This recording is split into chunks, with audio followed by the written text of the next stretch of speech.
What's up guys, today I explain you Blue Lock Season 2 Episode 5 The Flow. And don't forget to like this video, subscribe this channel, because we are close to hit the 1,200 followers and now have fun with the video.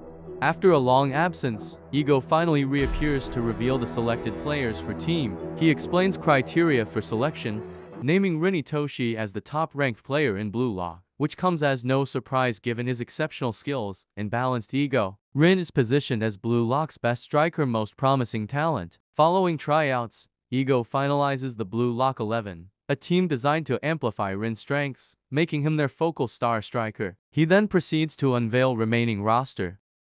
Ego announces Gagamaru Jin as the team's goalkeeper, with Aryu Jubei and Nico Iki as center backs, while Shigiri Hyoma and Bachira Meguru take up the full-back positions. Karasu Tobito is selected as the defensive midfielder, rounding out the defensive setup, as his skills are best utilized in the middle of the field with the whole team circling around him. On the offensive side, Ego assigns Otoya Ada and Yukimiya Kenyu to the wings, with Nagise Shiro also joining the attack as his insane ball handling is the best. The final slot goes to Asaji for his strong synergy with Rin, a choice that stuns the other players and enrages Baru, leaving fans eager about what's next for the rest of the players.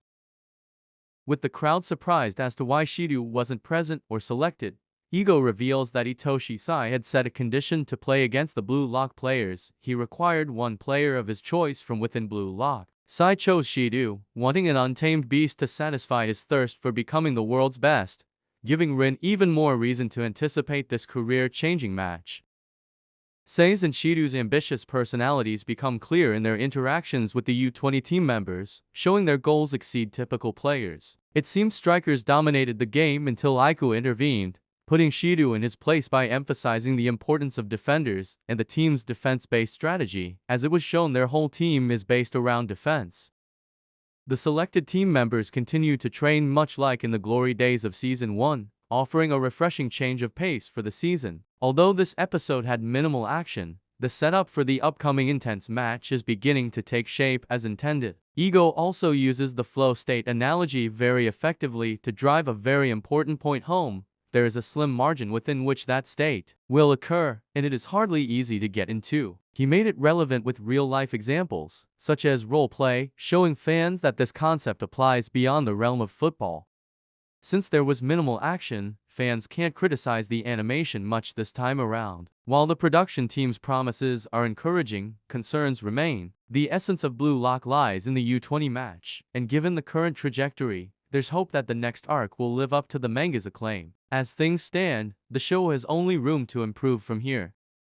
As always, the funniest part of the episode is in the end credits additional time segment. This time, it's time for the Blue Lock defenders to shine bright and bring some levity. Gagamaru, Aryu, and Nico talking about how they would work at defending the team, with Aryu trying to be as glamorous as possible. They talk about their different and peculiar hobbies. Nico's initial reactions probably are parallel to what many fans likely felt, but he humorously decides to join in and enjoy the glam for the first time since joining Blue Lock.